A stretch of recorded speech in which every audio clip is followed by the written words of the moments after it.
ಹಾಗಾಗಿ ನೀವು ಮಾಡ್ತಾ ಇರುವಂತದ್ದು ಅಕ್ಷಮ್ಯ ಅಪರಾಧ. ದಯವಿಟ್ಟು ಇದನ್ನ ಮಾಡಬೇಡಿ. ಈ ಕೂಡಲೇ ಈ ನೋಟಿಫಿಕೇಶನ್ ಅನ್ನ ರದ್ದು ಮಾಡಿ ರೈತರು ಅವರ ಮಾರ್ಕೆಟ್ ಬೆಲೆಗೆ ಅವ್ರು ಮಾರ್ಕೊಳ್ಳೋದಕ್ಕೆ ಅವಕಾಶ ಕೊಡಿ, ಮಾರ್ಕೊಳ್ಬೇಕು ಅನ್ನೋಂಥವ್ರು ಮಿಕ್ಕವರು ಈಗಲೂ ಸಹ ಉಳುಮೆ ಮಾಡ್ತಿದ್ದಾರೆ, ವ್ಯವಸಾಯ ಮಾಡ್ತಾ ಇದ್ದಾರೆ. 50-55 ವರ್ಷ ಆದ್ಮೇಲೆ ಅವ್ರಿಗೆ ಬೇರೆ ಯಾವ ಉದ್ಯೋಗನೂ ಮಾಡೋಕ್ಕಾಗೋದಿಲ್ಲ. ನೀವು ಅವ್ರಿಗೇನೋ ದುಡ್ಡು ಕೊಟ್ಟು ಉದ್ಯೋಗ ಅವರ ಜೀವನೋಪಾಯವನ್ನ ಕಿತ್ಕೊಂಡ್ರೆ ನಿಜಕ್ಕೂ ಅನ್ಯಾಯ ಆಗುತ್ತೆ. ಅಂತಹದನ್ನ ಮಾಡಬೇಡಿ. ಇವರ ರೈತರ ಹೋರಾಟದ ಜೊತೆಗೆ ಕರ್ನಾಟಕ ರಾಷ್ಟ್ರ ಸಮಿತಿ ಪಕ್ಷ ಅಲ್ಲ, ಬೇರೆ ಬೇರೆ ನಿನ್ನೆ ಎಲ್ಲ ಇವರು ಹೋಗಿ ಕುಮಾರಸ್ವಾಮಿ ಅವರನ್ನು ಭೇಟಿ ಮಾಡಿ ಬಂದಿದ್ದಾರೆ. ಅವರು ಸಹ ಹೋರಾಟಕ್ಕೆ ಬರ್ತಾರೆ. ಬಿಜೆಪಿಯವರು ಬಂದಿದ್ದಾರೆ, ಕಾಂಗ್ರೆಸ್ ಅವರು ಬರಬೇಕು ಅಂತ ಈ ಸಂದರ್ಭದಲ್ಲಿ ನಾನು ಕೇಳ್ಕೊಳ್ತೀನಿ. ಶಿವಣ್ಣ, ಇಲ್ಲಿನ MLA ಶಿವಣ್ಣ ಅವರು ರೈತರ ಭಾವನೆಗಳನ್ನ ಗೌರವಿಸಿ ಅವರು ಈ ಭೂಸ್ವಾಧೀನದ ವಿರುದ್ಧ ಹೋರಾಟ ಮಾಡಬೇಕು, ಸದನದಲ್ಲಿ ಧ್ವನಿ ಎತ್ತಬೇಕು ಅಂತ ನಾನು ಅವರನ್ನು ಸಹ ಆಗ್ರಹಿಸ್ತೀನಿ.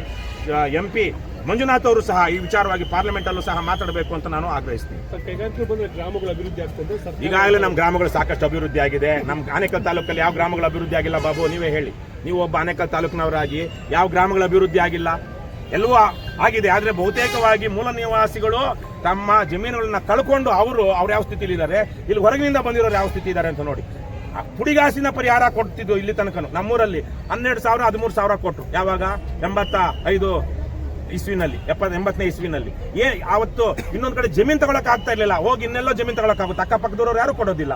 ಹಾಗಾಗಿ ಮೂಲ ಆಮೇಲೆ 10 ಎಕರೆ 20 ಎಕರೆ 50 ಎಕರೆ 100 ಎಕರೆನಲ್ಲಿ ಅನೇಕ ಜನ ಇಲ್ಲಿ ಬಂದು ಖಾಸಗಿಯವರು, ಇನ್ಫೋಸಿಸ್, ವಿಪ್ರೋದವರು ಸೇರಿದಂತೆ ಅನೇಕ ಜನ ಇಲ್ಲಿ ಅಂದೇನಹಳ್ಳಿನಲ್ಲಿ ಯಾವುದೋ ಸೌದಿ ಅರೇಬಿಯನ್ ಕಂಪನಿ ಅನ್ಸುತ್ತೆ, ಅವರೆಲ್ಲ ಬಂದು ಅದಕ್ಕೆ 10, 20, 30 ಎಕರೆಯಲ್ಲಿ ಮಾಡ್ಕೊಳ್ಳಿ.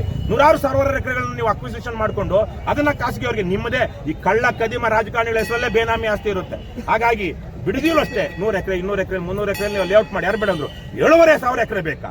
7,500 ಎಕರೆ 30 ಲಾಲ್ ಬಾಗ್ಗಳಷ್ಟು ಪ್ರದೇಶವನ್ನು ನೀನು ನೆಲಸಮ ಮಾಡಿ ಏನು ಅಭಿವೃದ್ಧಿ ಮಾಡ್ತೀರಾ? ಹಾಗಾಗಿ ಅವರು ಮಾಡ್ತಿರೋದು ಕೇವಲ ರಿಯಲ್ ಎಸ್ಟೇಟ್ ದಂಧೆ.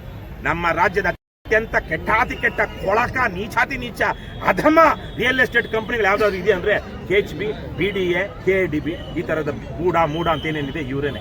ಹಾಗಾಗಿ ಇಂಥ ನೀಚಾತಿ ನೀಚ ರಿಯಲ್ ಎಸ್ಟೇಟ್ ದಂಧೆಯನ್ನ ಬಿಟ್ಟು ಸರ್ಕಾರ ಜನರ ಕೆಲಸ ಮಾಡ್ಲಿ ಅಂತ ನಾವು ಕೇಳ್ಕೊಳ್ತೀವಿ.